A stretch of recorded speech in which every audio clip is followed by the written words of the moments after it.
Hello everyone, how are you? Welcome once again in Guruji classes.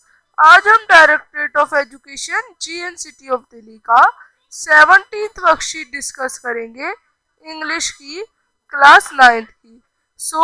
इसमें हम sound of music Evelyn ग्लैनी इसका जो part है extract है, आज हम वो डिस्कस करेंगे। इसे हमें एक एक्सट्रैक्ट गिवन है इससे, और हमें यही पढ़ के आज क्वेश्चंस के आंसर करने हैं।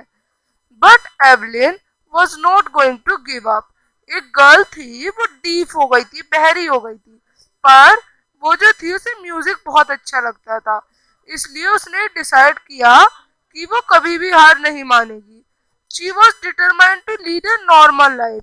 वो एक सिंपल जिंदगी जिएगी, pursue her interest in music, और जो उसका लक्ष्य है इंटरेस्ट का म्यूजिक में, वो पूरा करेगी। One day she noticed a girl playing a xylophone and decided that she wanted to play it too. एक दिन एक लड़की जाइलोफोन प्ले कर रही थी, उसने देखा तो उसका भी मन हुआ कि वो भी प्ले करे। Most of the teacher discouraged her. बहुत सारे लोगों ने, बहुत सारे टीचर्स ने उसे कहा तुम नहीं कर पाओगी।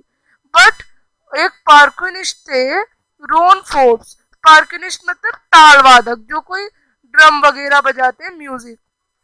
उन्होंने उसको देखा और उसकी पोटेंशियल बढ़ाई, उसकी हेल्प करी। He began by tuning 2 large drums to different notes. उन्होंने 2 लार्ज ड्रम बजाना उसे सिखाए, विदाउट नोट्स के, अलग अलग तरह के। डोंट लिसन, उसने कहा कि अब तुम अपनी कानों से मत सुनो। ही शुड वे, इसका एक और तरीका है, तुम किसी और वे से सेंस करो, ऐसा एवलिन ने कहा। सडनली आई रियलाइज, तभी उसे रियलाइज होता है कि वो हायर ड्रम को अपनी वेस्ट से ऊपर वाले हिस्से से और लोअर को वेस्ट से नीचे वाले हिस्से से प्ले कर सकती है। Forbes repeated the exercise. फोर्ब जो थे वो फिर से एक्सरसाइज रिपीट करते हैं, और जो एवलिन ग्लैनी थी वो डिस्कवर्ड करती है एक note that she could sense, जो वो सेंस कर सके अपने अलग अलग बॉडी पार्ट से। I have learn to open my mind. उसने अपने माइंड से साउंड्स और वाइब्रेशन को आना सिखाया, और the rest was his shear determination. तो और बाकी जो उसकी थी वो शीयर डिटर्मिनेशन थी, उसकी उसकी जो डिटर्मिनेशन थी वो थी, और उसका हार्ड वर्क था। अब questions based on the given extract, what did Evelyn not think of pursuing music? I can do anything I want to do. ये तो वो चाहती थी कि वो कुछ भी कर सकती है और उसे सब कुछ करना है। I work hard and prove my self, वो चाहती थी मैं अपने आप को प्रूव करूं। तीसरा, आई नोट स्टॉप ट्राइंग, वो ये भी चाहती थी। और चौथा, नो बडी वॉन्ट मी, कोई मुझे नहीं चाहता, इसलिए मैं घर वापस जा रही हूँ। ये गलत है, तो ऑप्शन 4 में हम टिक करेंगे। अब her teacher told her not to listen through ear but sense it other some way. Why do you think he said so? क्यों कहा था? He wanted her to stay confident and open her mind.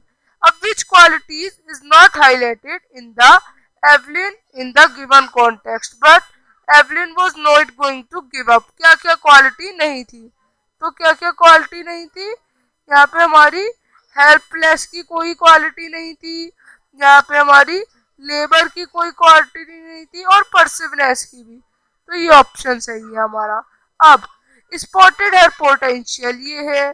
Choose the option, जो option चुनना है जो कि potential का meaning हो, तो सेकंड ऑप्शन सही है, एनर्जी।